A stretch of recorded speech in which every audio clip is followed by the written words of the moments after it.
Yeah, morning, guys. Yes, today is NFP day.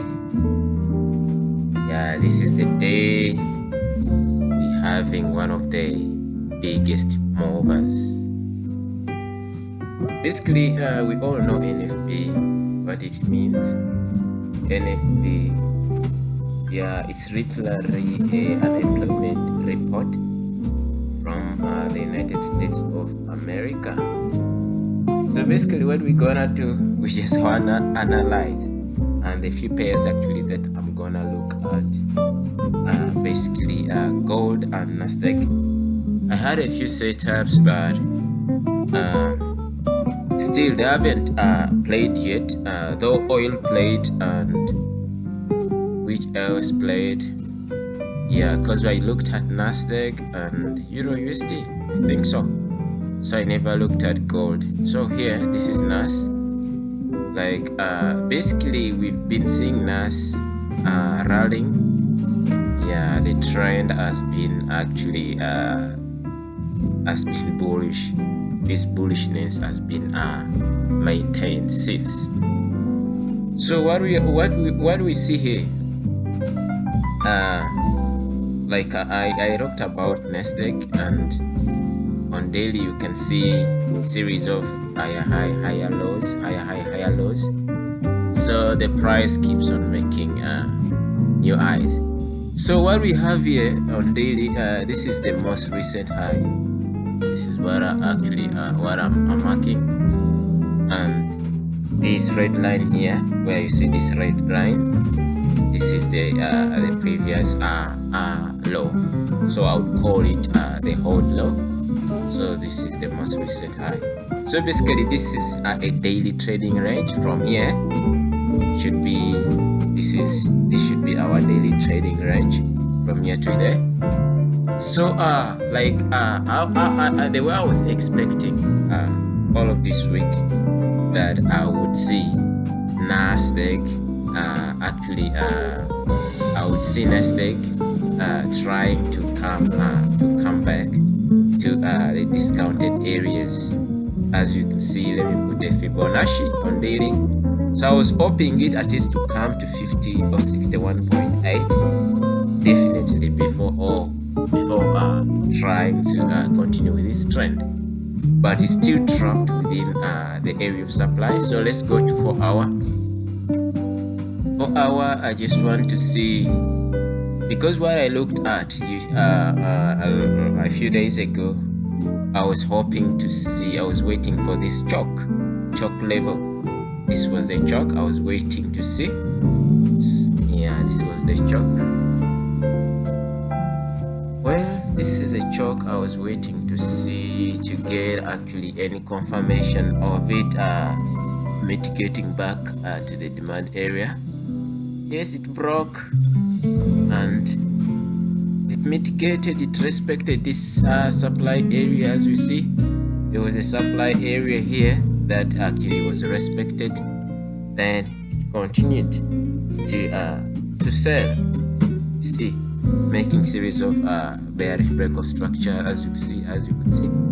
But again, what happened here is that Nasdaq really we had some liquidity or in form of imbalance above, and that imbalance was on the main H1 supply area. So this is what actually the reason why price came back.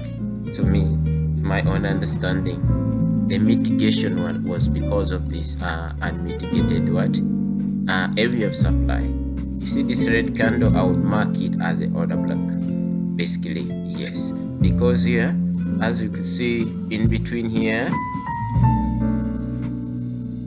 and here, we have what we call the AVG, fair value gap. So basically this all imbalance had to be filled. The reason why maybe price decided to come back to mitigate back, yeah, to the OB or to the area of supply.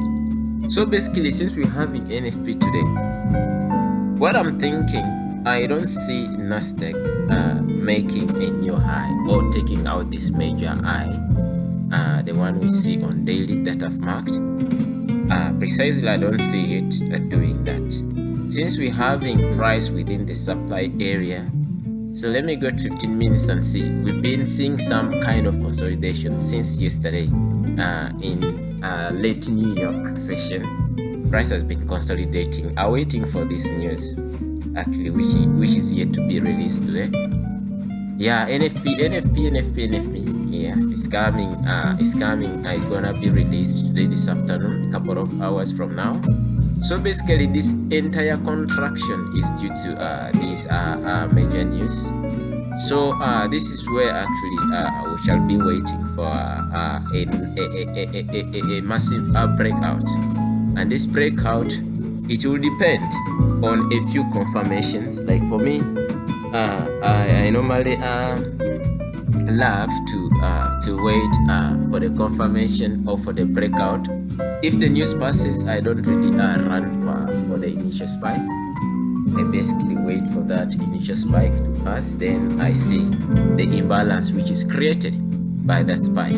That's where my anticipation comes in. So we can see we're expecting this range high. This is a 15 minutes range, as you can see. So I would expect actually a slight manipulation. Yes, a slight manipulation before Nasdaq sells. Yeah, basically we're still in the area of supply. So basically that's what I'm hoping. I'm hoping to see. This is actually what we call. We had the range high. Yeah, and this is actually where we have our external liquidity, of which has to be taken out. Being taken out first, then we shall see if we shall have any confirmations to sell off Nasdaq. But selling it off on 15 minutes, still I'll be looking at this entire low. This is the zone. Yeah, the most recent low. If maybe price happens to take out this most recent low on 15 minutes, then I'll be looking to do what? To confirm a sell on Nasdaq. So I'm hoping for a sell. Definitely. This is what I'm hoping to see. Yes. So Nasdaq, this sell on H4, it's meant actually to come and fill up this imbalance I talked about a couple of days. And when you come to 1 hour, you can see there is an area of demand. This is entirely what we call the imbalance. And here we have some relative equal lows, or we could call it equal lows. You can see this is a lot of liquidity, a lot of sell stops and stop losses for the buyers who are in the buy. So basically, this is what I see. I see price taking out this external range liquidity up, manipulating up before starting to drop. So Nasdaq, for me, I would wait for a sell. Then gold, I'm gonna talk about it. I think I should just have a second video so that I look at it.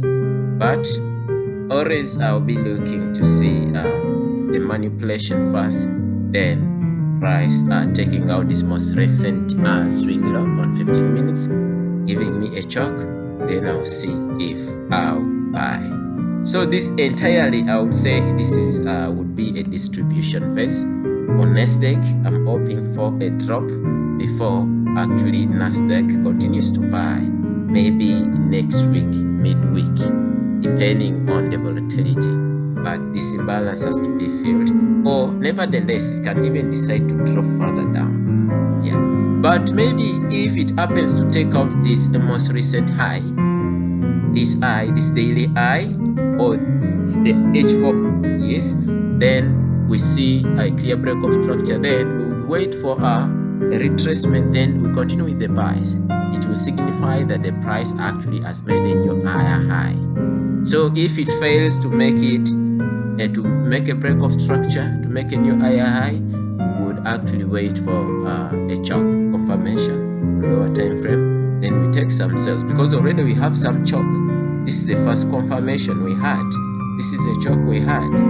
So it's always good to be patient and we see what will happen. Let's see what NFP will bring.